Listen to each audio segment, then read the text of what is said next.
Bentrovati ragazzi in questo nuovo video backstage, veloce interruzione, poi riprendiamo subito a vedere le altre foto che abbiamo scattato con Ramona, sempre immersi nella natura. Interrompo solamente per dirvi che tutte le foto che avete appena visto, avete già capito che sono state scattate utilizzando soprattutto il 35 e il nuovissimo 50 mm f1.4 della serie Pro di Viltrox. Sono praticamente colori originali e soprattutto anche la nitidezza non è stata rivista, anzi in alcuni casi sono proprio dei file che non ho rivisto in post produzione. In alcune foto sì, ho tolto qualche elemento di disturbo come lo stativo. E lo faccio appositamente per farvi capire il rendimento di queste lenti e soprattutto farvi capire che è già nitida alla massima apertura anche quando il 35 lo andiamo a utilizzare f1.2 e soprattutto farvi capire che abbiamo, almeno sotto il mio punto di vista, degli ottimi colori.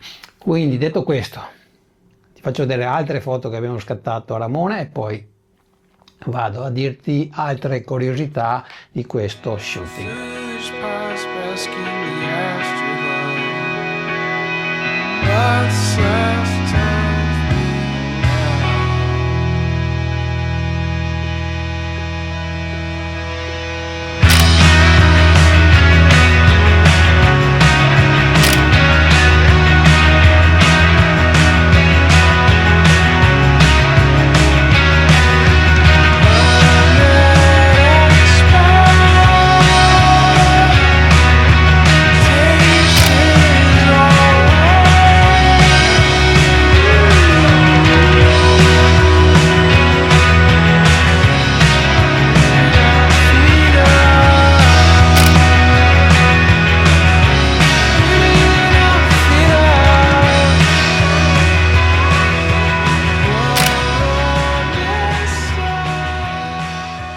Voglio anche spendere però due parole su alcuni aspetti di quando andiamo a fotografare in location, soprattutto da soli e anche in montagna, che diventa molto più complicato e anche molto più stressante, soprattutto se devi anche registrare il backstage da mostrare a chi segue il tuo canale, come in questo caso il sottoscritto, quindi penso che un like me lo merito. Allora, adesso vi dico anche tra le due lenti quale io personalmente vado a utilizzare di più. Innanzitutto siamo in questo caso agli inizi di ottobre 2025, non fa ancora freddo, però siamo a 1200 metri di altezza. Sapevo che se avessi trovato la classica giornata soleggiata, Ramona poteva anche indossare un classico outfit di fine stagione, però così non è stato. Primo perché non ho trovato il sole, giornata nuvolosa, anzi all'inizio anche pioveva un po', ma soprattutto una cosa che non si percepisce dal video è che soffiava del vento molto forte, arrivavano proprio delle scariche molto potenti.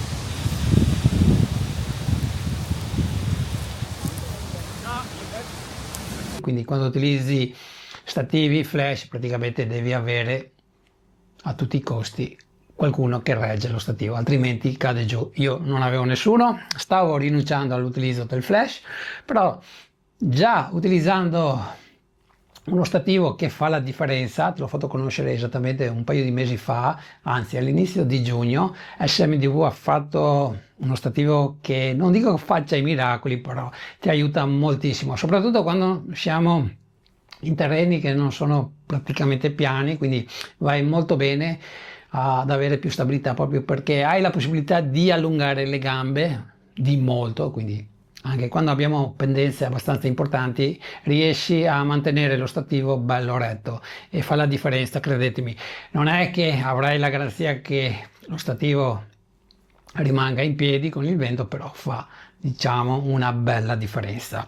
Un altro aspetto, e sicuramente avete già capito se avete guardato bene il video, che ho tentato di utilizzare la macchina del fumo, una banalissima macchina del fumo che ormai troviamo praticamente in vendita su moltissimi store, ma la macchina del fumo utilizzata all'aperto e se c'è anche un po' di vento praticamente non serve a nulla. Poi se sei da solo, che come nel mio caso devo premere il pulsante del telecomando per fare uscire il fumo, poi riprendere la macchina fotografica, inquadrare, Anche se passano quei 3-4 secondi, il fumo già se n'è andato. Io ci ho provato, ho fatto vari tentativi, ma praticamente il vento spazzava via tutto il fumo, quindi abbiamo continuato senza la macchina del fumo. Agli inizi di ottobre, praticamente come avete visto proprio dalle immagini del backstage, abbiamo ancora molto verde, c'erano molte foglie gialle.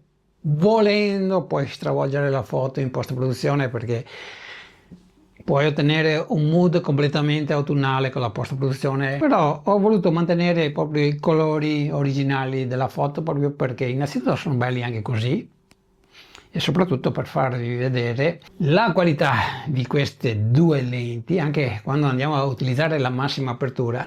Un'altra curiosità che vi voglio togliere è che non ho dovuto scattare in High Speed Sync, però non ho utilizzato nessun filtro che mi ha aiutato proprio a rimanere sotto il tempo sincro perché avevamo la giusta luce per scattare con l'otturatore a una velocità di un 160esimo, anzi per scattare a questa velocità ho dovuto aumentare gli ISO a 160. Io scatto a un 160esimo anche se la mia fotocamera ha l'IBIS proprio per evitare anche il micromosso. E per concludere voglio anche sbilanciarmi riallacciandomi a queste due lenti, quale tra questi due io andrei a consigliare un eventuale acquisto, supponendo che devi scegliere tra un 35 e un 50 mm.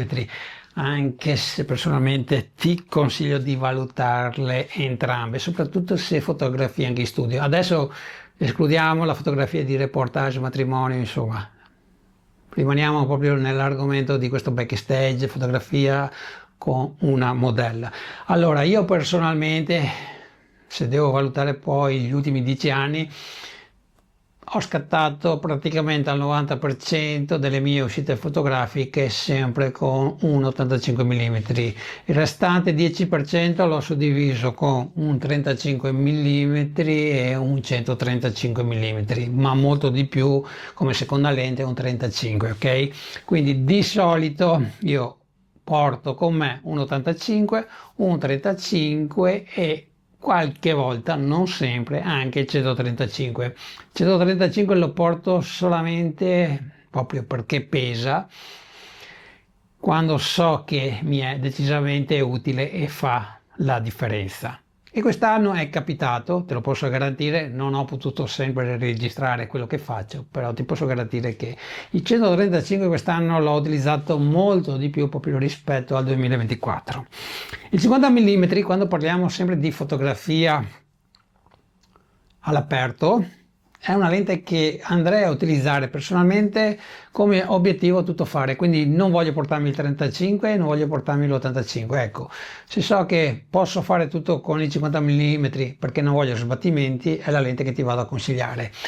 Però sarebbe da prendere in considerazione, lo dico proprio per esperienza personale, anche se fotografi in studio. Ecco che il 35 io in studio non lo utilizzo quasi mai. È capitato che lo utilizzo molto di più un 50 mm, ecco perché ho voluto avere a tutti i costi questo 50 mm che almeno personalmente tra tutti quelli che ho provato è il migliore, te lo posso garantire, e ho provato anche obiettivi di qualità. Sono passati tanti anni, però attualmente con 650 euro ti porti a casa un 50 mm di qualità, ok ragazzi? Quindi chiudo qua questo video, se avete domande vi aspetto qui sotto nei commenti e ci diamo appuntamento alla prossima settimana con un nuovo video. Ciao, alla prossima e non dimenticate di lasciare un like.